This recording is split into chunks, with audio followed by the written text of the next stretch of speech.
បងបច្ច័យចាយបាទឡើងរំជាបាក់រំបងបានច្រើនទៅណាម៉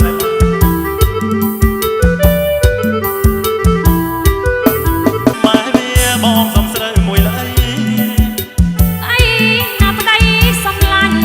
ល្ងាចនេះយើងមានមហូបឆ្ងាញ់ល្ងាចនេះយើងមានមហូបឆ្ងាញ់ពេលក្រាបសត្វតែខ្លាញ់ថ្លែមឆ្ងាញ់អចាពេលក្រាបសត្វតែខ្លាញ់ថ្លែមឆ្ងាញ់អចាពេលក្រាបបងវាពេញស្លំបឹងតិចឡាយសក់សក់យកវាខ្លែមស្រា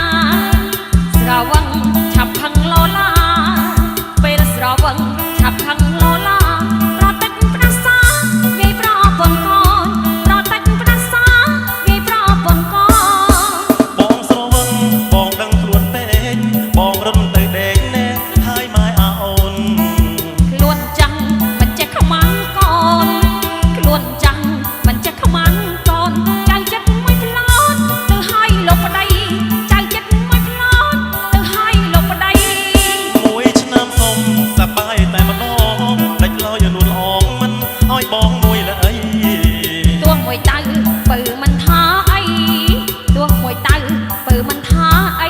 ឲ្យតែលោកប្តីស្រវឹងឲ្យសម្រានឲ្យតែលោកប្តីស្រវឹងឲ្យសម្រានបងជាអ្នកជីក្ដាមក្ដាមក្ដាមក្ដាមនៅក្នុងស្រែតើអូនពេញចិត្តឲ្យបងណែជីរឹងទេព្រោះក្ដាមស្រែវាឆ្ងាញ់សំបងជីកឲ្យឆាប់ឆាប់ឆាប់ណែកំពុងពេញខ្លាញ់ក្ដាមស្រែវាមានជាតិឆ្ងាញ់តែប្រយុទ្ធក្ដាមគៀបដាច់ដៃបងជាអ្នកជីក្ដាមក្ដាមក្ដាមក្ដាមនៅក្នុងស្រែ